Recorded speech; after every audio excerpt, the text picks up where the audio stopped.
নামাজ না পড়তে পারি, কুরবানি দেবার ঘটা আছে খুব, তাই না? নামাজ পড়ে না অথচ কুরবানির ঘটা আছে খুব। আবার আমাদের কুরবানি তো নয়, নামাজ পড়ে এসেই খাসিটা জবাই করে দিয়েই দোকানের সামনে বসে বসে গল্প চলছে, আরে তোর ক কেজি হয়েছে? আমার 30 কেজি। বলছে তোকে ঠকিয়ে নিয়েছে, তুই 20,000-এ কিনলি তো 30 কেজি মাংস, আর আমি 26,000-এ কিনেছি আমার 32 কেজি। এই গল্প হয় কি হয় না? হ্যাঁ হয়। অনেক বড় ফ্যামিলি আছে যারা 10 জন 12 জন মেম্বার, এরা কি করছে? খাসি হোক গরু হোক কুরবানি দিচ্ছে, নিজে নিজে খেয়ে নিচ্ছে মাংস ভাগ করে। গরিব মানুষদের বাড়িতে বাড়িতে পৌঁছায়।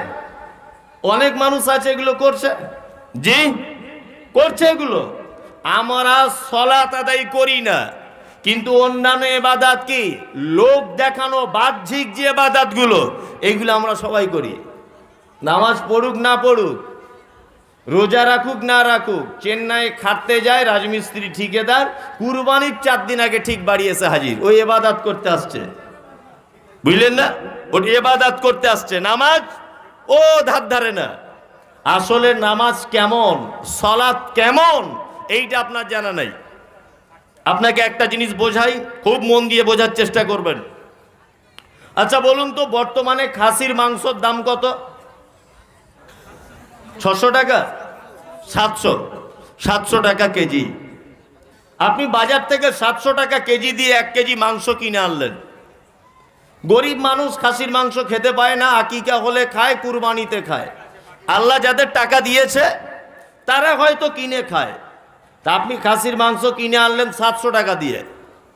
নিশ্চয় আপনার স্ত্রী প্রত্যেক দিন গরুর মাংস যেমন রান্না করে তেমন করে রান্না করবে না, একটু ভিআইপি করে করবে, দামি মশলা দিয়ে, দামি মাংস। আচ্ছা বলুন তো, বর্তমানে লবণের কেজি কত? 10 টাকা, হ্যাঁ 20 টাকা।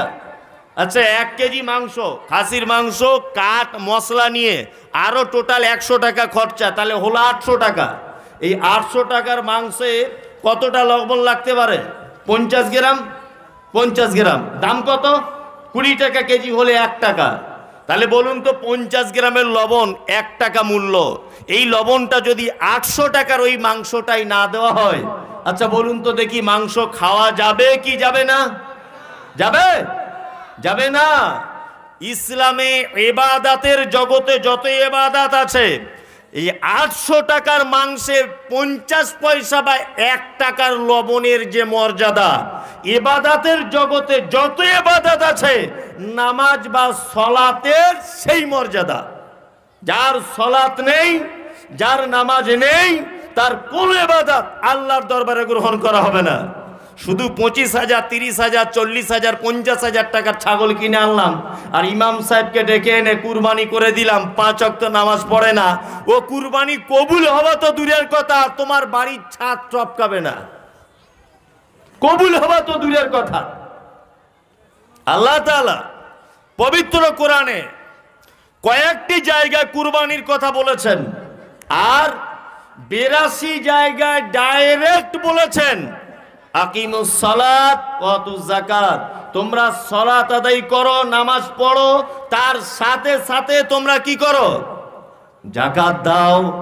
82 জায়গায় যে কথা বললেন, এই ব্যাপারে মুসলিমরা উদাসীন, কিন্তু কুরবানির গোশত খাওয়ার ব্যাপার আছে, হ্যাঁ, এইটা আমাদেরকে মানতে হবে খুব দ্রুত গতিতে।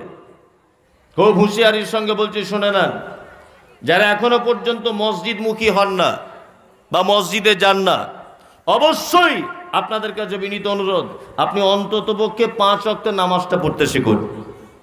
এই ইবাদতটা অন্ততপক্ষে করুন।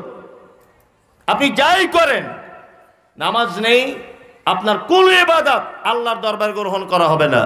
পৃথিবীতে একটি মাত্র ইবাদত আছে, যে ইবাদতের মানে আলাদা আলাদা ভাবে নেকি পাওয়া যায়, আলাদা আলাদা ভাবে।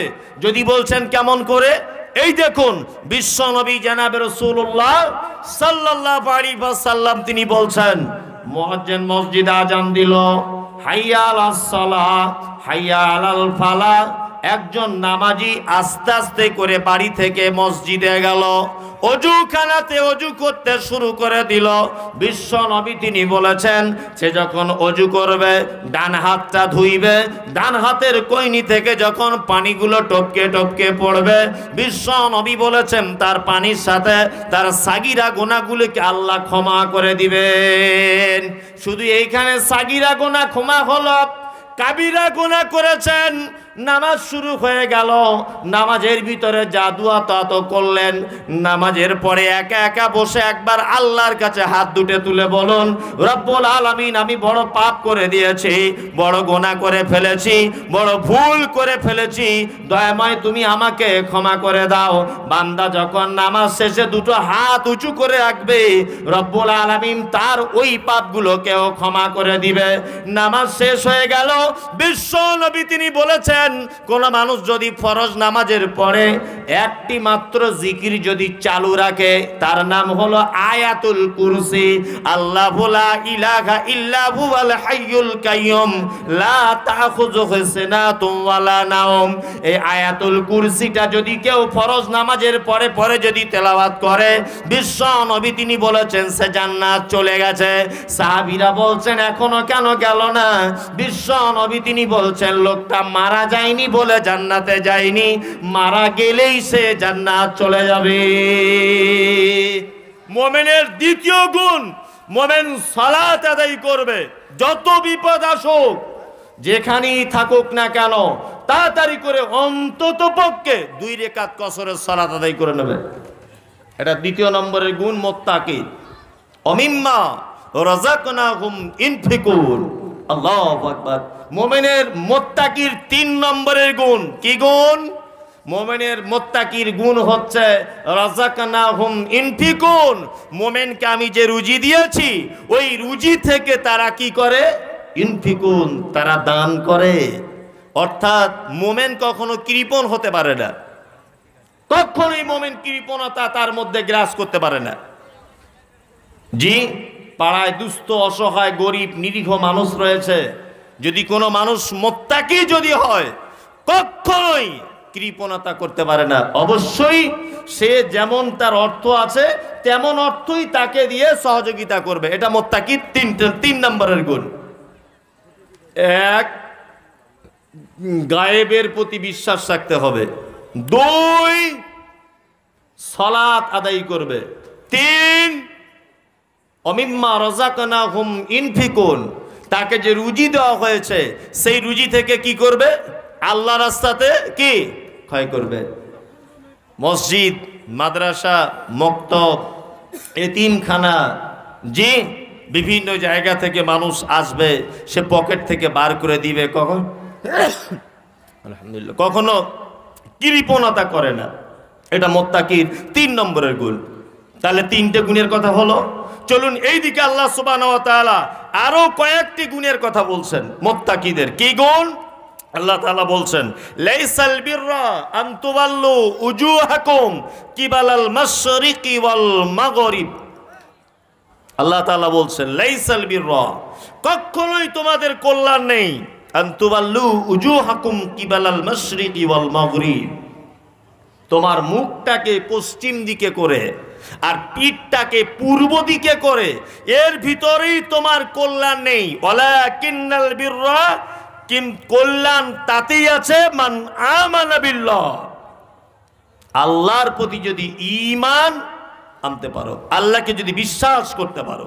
এখানে আল্লাহ তাআলা একটা মজার কথা বলেছেন, কি যে পূর্ব দিকে পিঠ করে পশ্চিম দিকে মুখ করে শুধুমাত্র নামাজ আদায় করলেই এতেই তোমার কল্যাণ নেই। এতেই কল্যাণ আছে? কল্যাণ নেই। আরো অনেক ভালো কাজ আছে না নেই? আছে না নেই? অনেক ভালো কাজ।